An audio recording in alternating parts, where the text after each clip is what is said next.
Today, I'll be talking about my top 10 favorite beta Pokemon. For those new to the Pokemon world or Pokemon in general, beta Pokemon were the ones that were either the prototypes of the existing Pokemon you see today, or simply were the designs that never made the cut. Here in this video, I'll be discussing some of my favorite betas that still have the potential to be good mons. Without further ado, let's start. First up, at number 10, we have Gorochu. I'm pretty sure most of you are familiar with this beta Pokemon. And for those who don't know, this Pokemon was probably going to be an evolution of the well-known Raichu back in Generation 1. However, it was cut during the game's production due to lack of space in cartridges and other technical issues. It never saw the light of day afterwards, as Game Freak focused more on creating cute Pokemons in Generation 2, as is seen in Pikachu's pre-evolution, Pichu. Now, talking the technical stuff, like its stats, I would want it to be a speedy Pokemon with a good special attack and decent attack stats, giving it a chance to be used as a mixed attacker.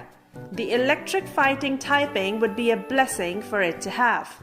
It could have the same abilities like Lightning Rod and Static like its predecessors, but let's give it Electric Surge for a change. Coming up at number 9, we have the Cactus Pokemon. I don't know if it has another name apart from the Cactus one. Do correct me if there is. Considering our Cactus boy here, if it did make the cut, we could have gotten a cactus-based Pokemon before Cacturne. Its design, though basic, is perfectly executed like Gengar. Simple yet badass. I think it is a mid-stage evolution as it feels incomplete, requiring a decent evolution. Those eyes are a giveaway that it's definitely a Gen 1 Pokemon because of Ken Sugimori's style being used back in the day. Talking about stats, I don't think it'll be a powerhouse like Arcanine, but probably like a mid-tier mon like Golbat. It should have decent special attack with good defenses and not too fast. Considering the typing, it could be a pure grass type or can have a secondary typing of poison because it has spikes and spikes can be poisonous. It can have the ability that is something similar to Iron Bob's and definitely should have the move Spiky Shield. Next up at number 8, we have Pooty. I think that's how you pronounce it. Okay. Who doesn't love puppies? I adore them, so it had to come in my top 10 list. Although Pooty was supposed to be a pre-evolution to Growlithe, but I think it could do well as a standalone Pokemon with a different evolution line. Perhaps make it a counterpart to Houndour. The typing of Fire Fairy would suit it, which is an unused type combination at the moment. Since Houndoom is a special attacker, Pooty's evolution can work as a physical attacker. Its other stats can mirror to Houndoom since, as mentioned before, they can work as counterparts, like Gyarados is to Milotic and Armarouge is to Cerulege. It can have the ability Flash Fire like its brethren Houndoom. They can do so much with its design. The possibilities of making its evolutionary line are endless. At number 7, we have Ikari. I don't even have to give a reason on why this Pokemon is in the list. It's a freaking shark with an anchor as its tail. How more badass can one get? It feels like a Pokemon that Team Aqua's boss Archie would have on his team. The only thing that could make it better if you add a machine gun as its tail. Its design screams water steel type. With that typing, I'm sure it would be one of the best mons both in-game and competitively. While we are at it, maybe give it the Swift Swim ability, giving it an amazing attack stat like 120 or 130 base and some decent defense, since steel is known to be bulky. If this Pokemon would have made the cut, it would have been on my team 100% of the time. At number 6, we have Genronra. Tangela was supposed to get an evolution before it actually got one in Generation 4. No offense to Tangrowth, it looks pretty good, but I feel Genronra looks so much better.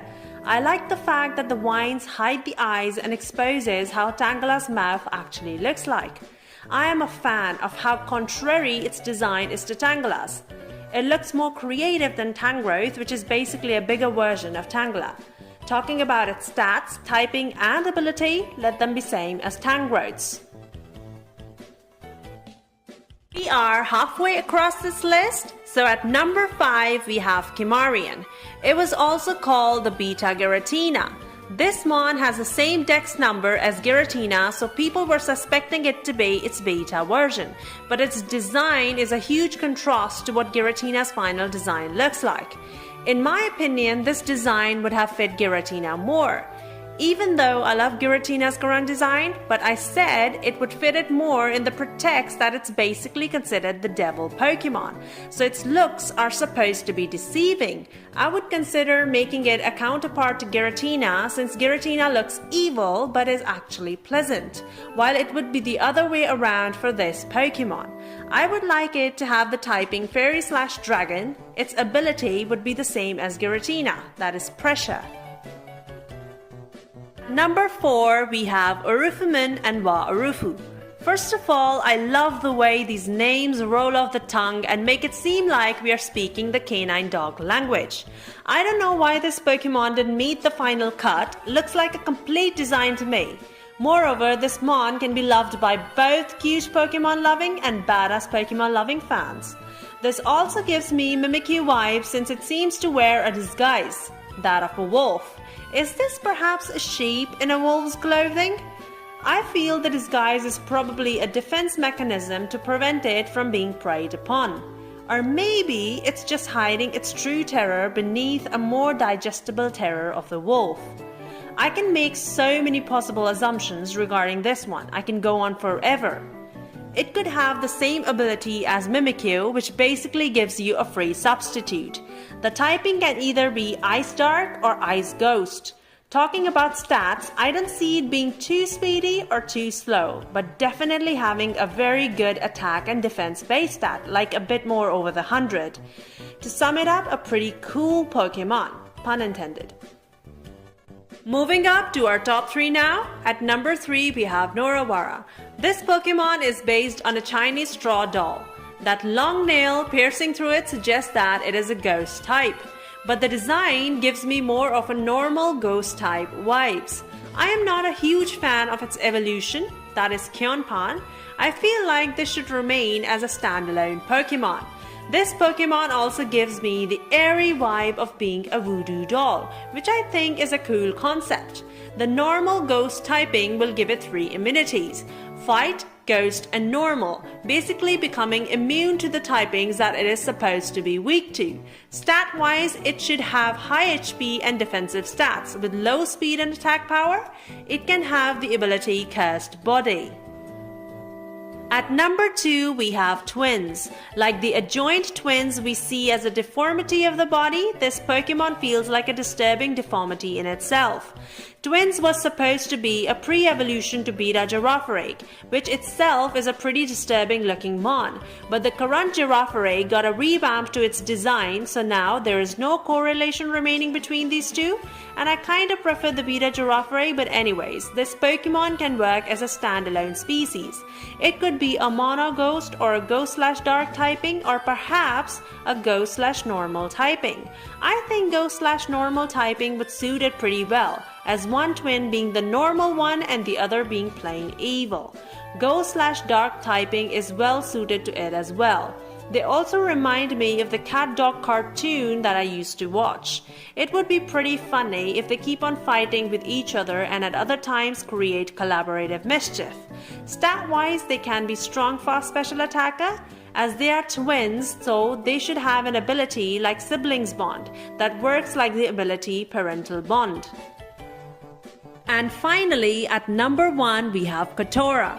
Well, I just love cats and puppies, so one of them had to be at the top. Kotora, this fellow cat, takes the number 1 spot. I don't know why it was cut in the first place. Could probably be because it resembles Raikou a bit and both of them are based on tigers. That would be a pretty bad reason if you ask me. I am sure it would have become a fan favorite if it actually made the cut. Its plushies would be selling like crazy. Talking about its typing, it seems like a pure electric type to me. Make it a fast special attacker while we are at it. It can have the ability Lightning Rod and Static, and its final evolution can have Intimidate. With a bit of tweak to its design, it'll be perfect. I hope it returns as a new Pokemon in future games. This is the end of the video. Hope you guys enjoyed. If so, let me know in the comments below. Also, comment your favorite beta Pokemon out of my list and also a good beta Pokemon that Game Freak should consider making again in their future games. Please like, share, and subscribe for more content like this.